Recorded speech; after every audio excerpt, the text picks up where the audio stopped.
15 billion years ago something happened which was unprecedented. The universe started. This was a pretty significant event, being that as far as anyone has been able to work out, it hadn't existed before. The problem with events at this time is that the laws that govern the universe just don't seem to work. After all, infinitely small volumes and infinitely large energies are not too common in the observable universe. For all the scientific achievements, there were a few things that puzzled astronomers. How large was the universe?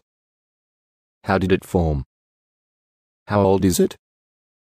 How is it changing? Albert Einstein came up with the general theory of relativity. This was an attempt to explain gravity and the structure of the universe.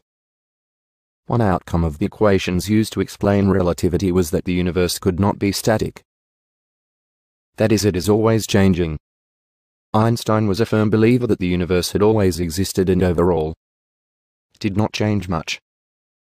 To overcome this, Einstein introduced a cosmological constant into the equation to allow the equations to show a static universe.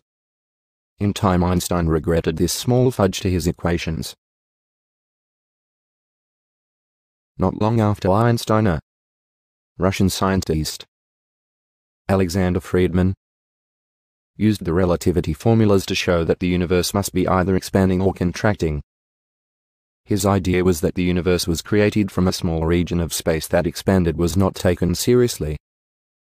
In 1929, Edwin Hubble was making observations of the light coming from galaxies.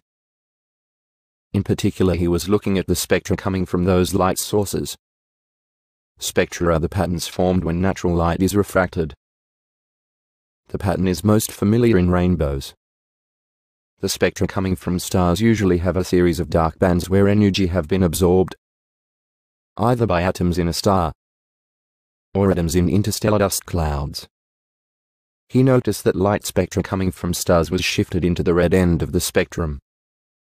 This shift also related to the object's distance away from Earth. The further away from Earth, the greater the red shift.